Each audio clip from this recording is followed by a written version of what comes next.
नमस्कार प्यारे बच्चों, स्वागत है आपका लेक्चर सीरीज में। राइट, आज हमारा प्रैक्टिस सेशन का थर्ड लेक्चर है और स्टार्ट करते हैं क्वेश्चंस को सॉल्व करना। डायरेक्टली पॉइंट पर आते हैं और उम्मीद है कि आपको ये सीरीज़ पसंद आ रही होगी। अगर सीरीज़ पसंद आ रही है तो अपने दोस्तों के साथ शेयर भी करिए इसको, ठीक है, जिसमें ज़्यादा से ज़्यादा बच्चे इसका फ़ायदा उठा सकें। राइट, तो चलिए स्टार्ट करते हैं। ये रहा क्वेश्चन नंबर 1। ठीक है, सवाल पूछ रहा है, यदि CE amplifier, common emitter amplifier जिसको हम बोलते हैं, में कलेक्टर रेजिस्टेंस बढ़ा दी जाए, ठीक है, जो आरसी होता है कलेक्टर रेजिस्टेंस उसको बढ़ा दिया, तो वोल्टेज गेन पर क्या फ़र्क पड़ेगा।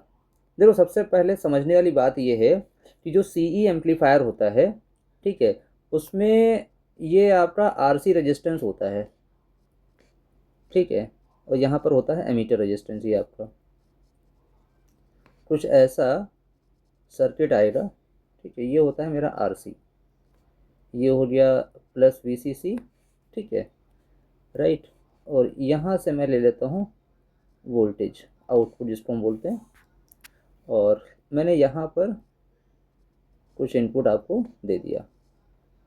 बात समझ आ रही है? ये है मेरा इनपुट। तो अब ये पूछ रहा है कि अगर मान लो मैंने आरसी को बढ़ा दिया तो इनमें से क्या चीज़ें चेंजेस होगा। तो ये समझने वाली बात है कि जो हमारा वोल्टेज गेन है बेसिकली, जिसको हम बोलते हैं ए से रिप्रेजेंट करते हैं, ठीक है, वोल्टेज गेन बेसिकली जो फॉर्मूला होता है वो होता है minus of G M into R C, ठीक है, ये होता है minus of G M into R C. तो अगर इस फॉर्मूले पे हम देखें तो ये है मेरा ए वी है वोल्टेज गेन, ठीक है, और आर सी है हमारा कलेक्टर रेजिस्टेंस। तो अगर आर सी को बढ़ा दो, आर सी बढ़ ही रहा तो ए वी क्या हो रहा, बढ़ जाएगा। तो आपको सिर्फ एक फॉर्मूला यहाँ ध्यान रखना है। वो फॉर्मूला क्या है? वो फॉर्मूला है कि वोल्टेज गेन जो फॉर्मूला होता है वो होता है minus of G M into R C. तो अगर कलेक्टर रेजिस्टेंस बढ़ा तो आपका टोटल वोल्टेज गेन क्या हो रहा, बढ़ जाएगा। सही है, घटता नहीं है, कांस्टेंट भी नहीं रहेगा, इंक्रीज होता है, ध्यान रखना है। सही है, जून जीरो तो नहीं हो रहा, शून्य तो नहीं हो रहा। बस समझ आ रही है? यहाँ पर इसको राउंड कर दो आप, ठीक है, ये होता है R1, ये होता है R2, ये होता है RE। यहाँ से सवाल क्लियर है? तो जो फॉर्मूला आपको याद रखना है, ठीक है, वो सिर्फ और सिर्फ एक ही चीज़ याद रखनी है, ये फॉर्मूला आपको याद रखना है और कुछ याद नहीं रखना है। क्लियर? ठीक है, नेक्स्ट सवाल पे आते हैं। ये सवाल बोल रहा है बीजेटी में अर्ली इफेक्ट के कारण क्या होता है। तो देखो, आपको सबसे इम्पोर्टेंट जो चीज़ है ना, वो ये समझने वाली बात है कि अर्ली इफेक्ट पहली बात तो होता क्या है। बात समझ रहे हैं कि अर्ली इफेक्ट को हम कैसे डिफाइन कर सकते हैं, उसके बारे में जानना जरूरी है। तो अर्ली इफेक्ट देखो बेसिकली ऐसे होगा कि आपने क्या किया, मान लेते हैं ये मेरा कुछ,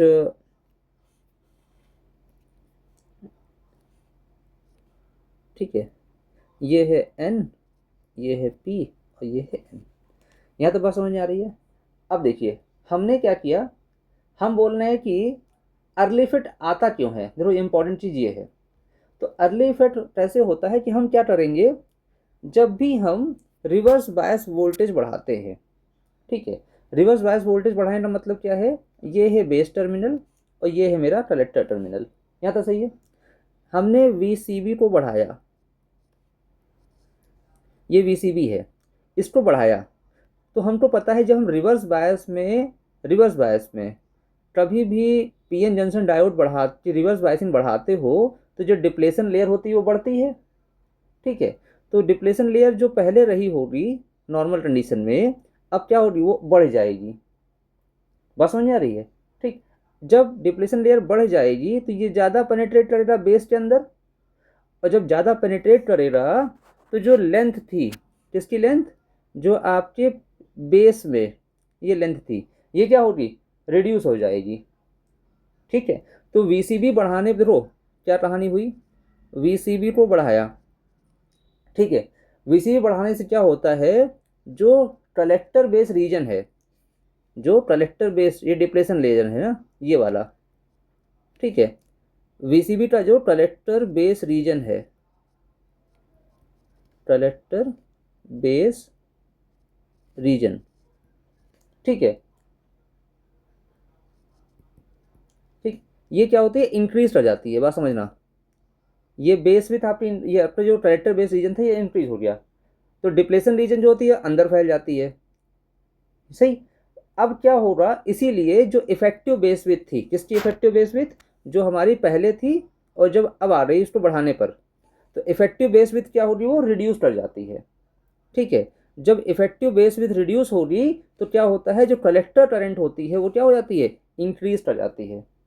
बात समझ आ रही है, क्या होगा, आपका जो कलेक्टर करंट होती है वो क्या होगी, इंक्रीज कर जाएगी। तो इसका जो सही आंसर होगा वो होगा कि कलेक्टर करंट इंक्रीजेस, ठीक है, with the VCP.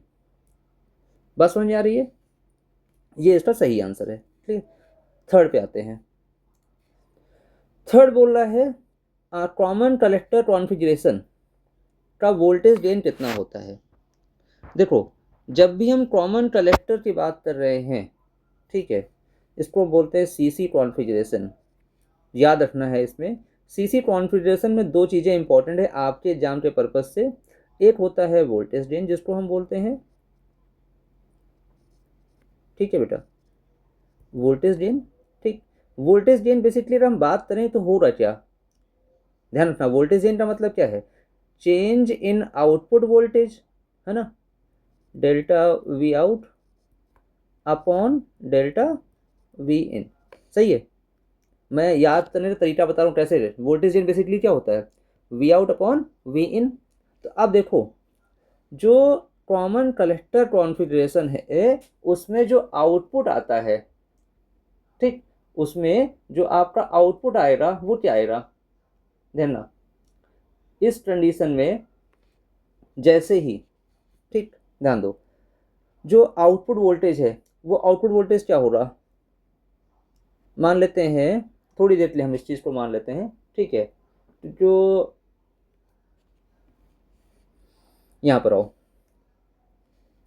We B E, ठीक है, वी बी कितना है, वी बी होता है 0.7, यहाँ तो सही है। अच्छा, जो आउटपुट वोल्टेज है, ठीक है, वो क्या है, अगर इसको हम डायग्राम बना लेते हैं छपर ज़्यादा बेटर रहेगा, समझने के लिए हम डायग्राम बनाते हैं, ठीक है।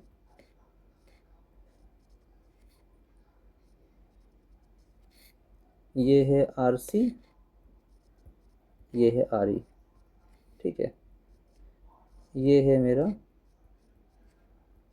इनपुट वोल्टेज, ये है मेरा आर बी, ये है बेस टर्मिनल, ये है एमीटर टर्मिनल, ये है वी बी ई, ठीक है। अच्छा, आउटपुट वोल्टेज क्या होगा इसमें, आउटपुट वोल्टेज होगा वी ई, सही है भाई, क्योंकि जब हम कॉमन कलेक्टर की बात कर रहे हैं तो जो कलेक्टर टर्मिनल होगा ये ग्राउंड होगा, ग्राउंड हो गया, पावर से कनेक्टेड होगा, और जो आउटपुट वोल्टेज लेंगे कहाँ से लेंगे हम, वी ई से लेंगे। यहाँ तक बात समझ में आ रही है। तो जो देखो, तो वी बी कितना है, वी बी की वैल्यू है 0.7, तो वी बी का मतलब क्या होता है, V B minus V E कितना है 0.7। अरे यहाँ से वी ई को फाइंड आउट करें हम तो वी कितना आएगा, वी की वैल्यू आएगी वी बी माइनस 0.7। थोड़ा ध्यान रखना, मैं समझा क्या रहा हूँ आपको, मैं रटने का प्रयास नहीं कर रहा हूँ आपको, मैं पूरा समझा रहा हूँ। तो देखो, वी बी है इनपुट वोल्टेज, सही, और वी ई है आउटपुट वोल्टेज, ध्यान रखना मेरी बात। अब अगर in case for example V B की वैल्यू है, हम थोड़ी देर के लिए मान लेते हैं, ठीक है, वी बी है 5 वोल्ट, क्लियर। तो वी ई कितना आया, ध्यान देना, वी ई कितना आया, वी ई आया 5 माइनस 0.7 मतलब 4.3 वोल्ट, यहाँ तो सही है। अब मान लो थोड़ी देर के लिए मैंने वी बी को चेंज कर दिया और बना दिया 5.2 वोल्ट, सही है। तो वी ई कितना आएगा, वी ई आएगा 5.2 माइनस 0.7, यहाँ तो बात समझ नहीं आ रही है। तो मतलब कितना आया ये हमारे पास 4.5 वोल्ट। तो अब अगर मैं इस चीज़ को, जो फॉर्मूला मैंने बताया था कि change in output upon change in input, तो चेंज इन आउटपुट कितना हुआ, आउटपुट चेंज हुआ 4.5 माइनस 4.3 अपॉन इनपुट कितना चेंज हुआ 5.2 माइनस 5, सही। तो कितना आया,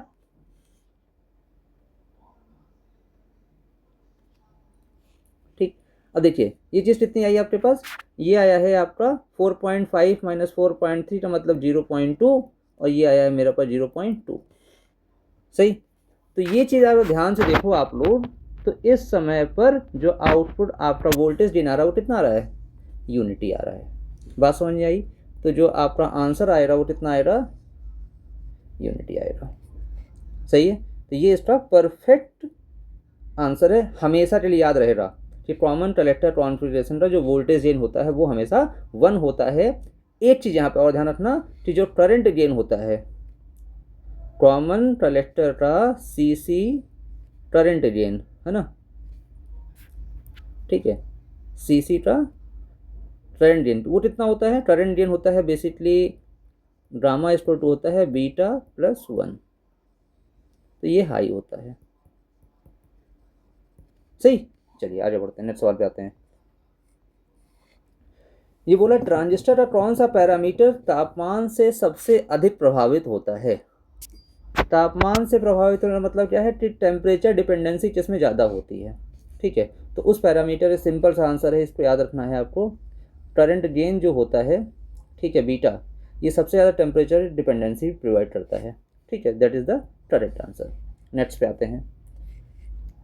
ये बोला है सीई कॉन्फ़िगरेशन में कलेक्टर एमीटर लीकेज करंट को किससे दर्शाया जाता है, मतलब जो रिप्रेजेंटेशन करते हैं, अगर सीई कॉन्फ़िगरेशन ले लें तो कलेक्टर एमीटर लीकेज करंट। तो अच्छा, अगर इसको हम सीई की बात करें तो जो सीई कॉन्फ़िगरेशन होता है कुछ ऐसा होता है।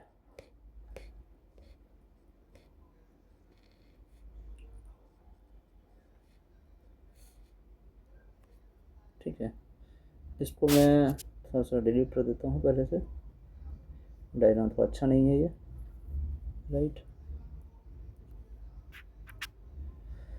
देखिए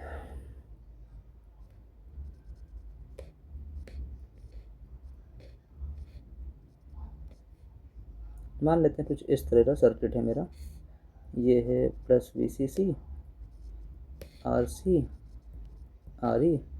ठीक है, अच्छा ये बोल रहा है कि लीकेज करंट, ठीक है, लीकेज करंट का मतलब क्या हो रहा है, जो इनपुट है ये ओपन हो जाएगा। ठीक है, ये सर्किट क्या हुआ मेरा, ओपन हो गया, तो जो करंट होगी वो कैसे फ्लो होगी। ठीक है, तो सीई कॉन्फ़िगरेशन में करंट को रिप्रेजेंट करते हैं ICEO। ठीक है, इसका मतलब क्या है, कलेक्टर टू एमीटर करंट, ये जो O है इसका मतलब क्या होता है, बेस ओपन। सही है, तो अब एक चीज़ ध्यान रखो यहाँ पर, चाहे वो CE में पूछे चाहे CB में पूछे, जिसमें पूछेगा, अगर मान लो CE में पूछा, याद रखना ICEO। ठीक है, CB में पूछा ICBO, ठीक, याद रहेगा। तो इसका सही आंसर क्या होगा, ICEO। ठीक है, इसका सही आंसर होगा। क्लियर, नेक्स्ट सवाल पे आते हैं। ये बोला यदि किसी ट्रांजिस्टर में अल्फा की वैल्यू 0.96 है तो बीटा का, ये आसान सवाल है, देखो इसमें कोई बहुत कंफ्यूजन नहीं है। तो बीटा की वैल्यू होती है अल्फ़ा अपॉन 1 माइनस अल्फ़ा, ये सॉल्व कर सकते हैं। तो 0.96 डिवाइड बाई 1 माइनस 0.96। ठीक है, तो 0.96 डिवाइड बाई कितना आएगा ये 0.04। ठीक है, 4 दूनी 8, तो 24 आंसर आ जाएगा इसका। ठीक है, ये सही आंसर इसका है। क्लियर, चलिए नेक्स्ट सवाल पे आते हैं। ये सवाल भी पूछ रहा है, ये पूछ रहा है आपसे कि एन चैनल इन्हेंसमेंट मॉसफेट है, इन्हेंसमेंट मॉसफेट है, ठीक है, तो कंडक्शन स्टार्ट कब होगा। देखिए इन्हेंसमेंट में पहले क्या होता है, हम डिप्लेशन लेयर को, ऐसे बोल सकते हो कि जो चैनल होता है उसको हम क्रिएट करते हैं, और चैनल क्रिएट करने के बाद ही करंट हमारी फ्लो होना स्टार्ट होती है। ठीक है, तो बेसिकली चैनल क्रिएट करने के लिए क्या होता है, जो VGS होता है, गेट टू सोर्स वोल्टेज, ठीक है, उसको हम इंक्रीज करते जाते हैं, और एक मिनिमम वोल्टेज होता है जिसको हम बोलते हैं थ्रेशोल्ड वोल्टेज। ठीक है, उससे ज़्यादा होना चाहिए, राइट। तो उससे ज़्यादा होगा तभी क्या हो रहा, हमारा कंडक्शन स्टार्ट हो रहा। तो इसका सही आंसर क्या हो रहा कि वो थ्रेशोल्ड वोल्टेज से ज़्यादा हो जाए। सही है, ये इसका सही आंसर है। नेक्स्ट सवाल पे आते हैं। ये बोला एम्पलीफायर के प्रथम चरण में एफईटी को प्राथमिकता क्यों दी जाती है, एफईटी क्यों यूज़ करते हैं। सबको पता है कि एफईटी क्या होता है, फील्ड इफेक्ट ट्रांजिस्टर, और इसमें क्या होता है, हाई इनपुट इम्पिडेंस होता है, ध्यान रखना। ठीक है, हाई इनपुट इम्पिडेंस होगा और लो नॉइस होता है, इसलिए इसको हम यूज़ करते हैं। राइट, नेक्स्ट सवाल पे आइए। सीई कॉन्फ़िगरेशन में ये बोल रहा है कि इफ़ बीटा इक्वल टू 120 है, आई ई इतना है, तो कलेक्टर करंट डालिए। आसान सवाल है, देखो इसलिए आसान है क्योंकि ये फॉर्मूले बेस पे, ध्यान रखना। तो बेसिकली करंट क्या होती है, आई सी की वैल्यू होती है, ठीक है, आई सी स्टूडो क्या होता है, आई सी स्टूडो होता है अल्फ़ा आई ई। ये फॉर्मूला आपको पता है, आई सी स्टूडो क्या होता है, अल्फ़ा आई ई। अच्छा, अल्फ़ा की वैल्यू क्या होती है, क्योंकि बीटा टर्म्स में दे रखा है, तो ये होता है बीटा अपॉन 1 प्लस बीटा। ठीक है,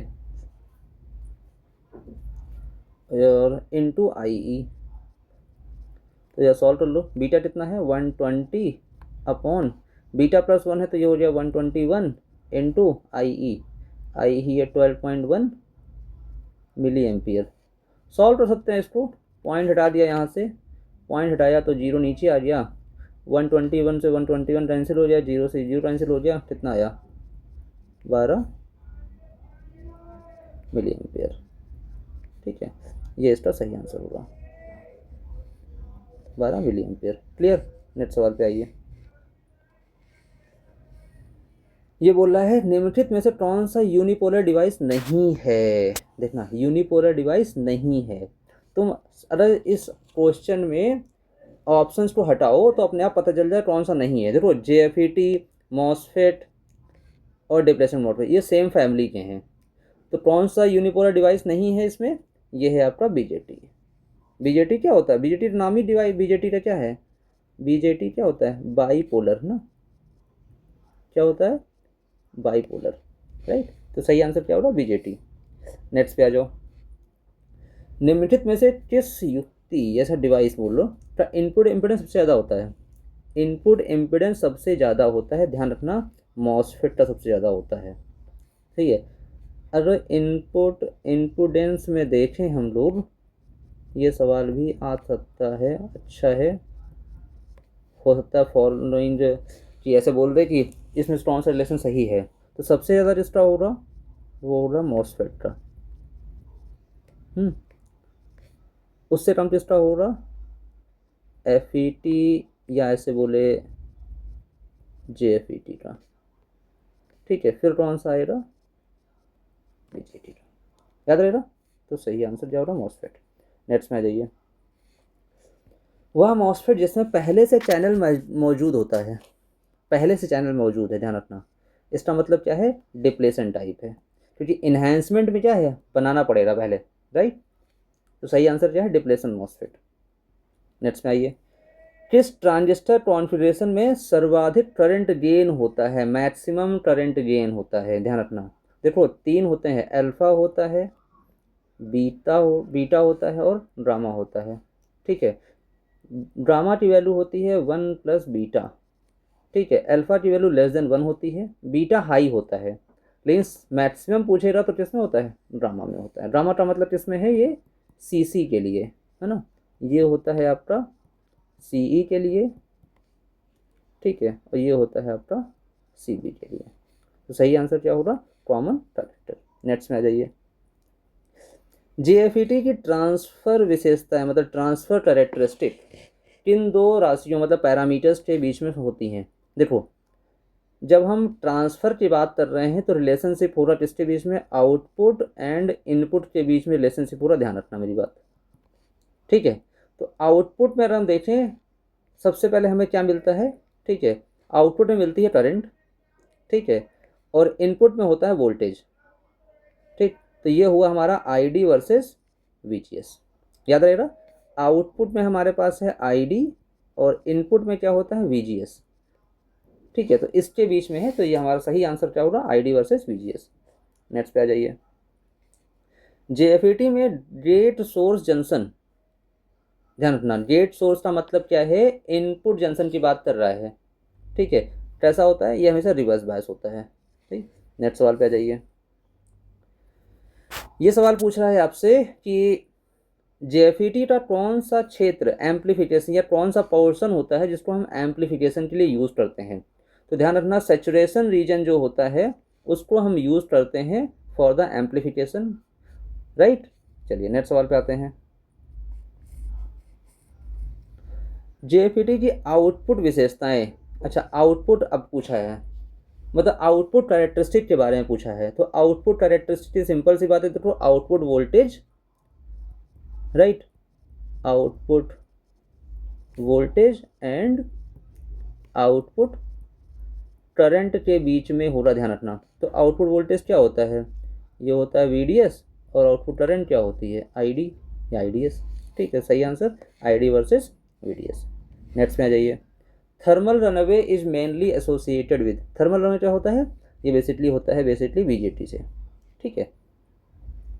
थर्मल रनअवे हमेशा बाईपोलर में होगा, ध्यान रखना, ऑलवेज इन बाईपोलर डिवाइसेस, सही। नेक्स्ट पे आ जाइए। Bandwidth of a resonant circuit is equal to, resonant circuit का बैंडविथ बेसिकली क्या होता है, कुछ ऐसा होता है। सर्किट डायग्राम अगर देखोगे आप लोग, तो भी ड्राफ्ट बनाओगे तो कुछ ऐसा होता है, ठीक है। या इसको ऐसे उसको बना सकते हो थोड़ा सा तुम लोग, कि हम इसको ऐसे बना दें, डिपेंड करता है किस टाइप का है। तो कुछ ऐसा होगा इसके बीच में, है ना, ये है F2, ये है F1, तो यहाँ से यहाँ तक इसको हम बोलते हैं बैंडविथ, ठीक है। तो बैंडविथ क्या होगा, बेसिकली F2 माइनस F1, सही। नेक्स्ट सवाल पे आते हैं। ये है आपका विच मॉसफेट इज नॉर्मली ऑफ, ये सवाल अच्छा है, सही। सबको लगता है कि हमेशा ऑफ रहते हैं, सारे डिवाइसेस ऑफ रहते हैं, ऐसा नहीं है। नॉर्मली ऑफ का मतलब क्या है कि जब तक हम उसमें चैनल ना फॉर्म करें तब तक वो बंद रहेगा, सही। तो इन्हेंसमेंट मोड मॉसफेट जो होता है, इन्हेंसमेंट मेड, ठीक है, ये मॉसफेट क्या होता है, नॉर्मली ऑफ रहता है, क्लियर है। तो कैसा लगा आपको सेशन, क्वेश्चंस कैसे लगे, कॉन्सेप्ट क्लियर हुआ या नहीं हुआ, इस चीज़ को जरूर कमेंट करके बताइए। और आपका स्वागत रहेगा नेक्स्ट लेक्चर सीरीज में, मिलते हैं फिर से हम लोग। जिसने भी सब्सक्राइब नहीं किया है तो टेट वेदा को सब्सक्राइब कर लीजिए, बेल आइकन दबा दीजिए। थैंक यू सो मच, मिलते हैं नेक्स्ट लेक्चर में।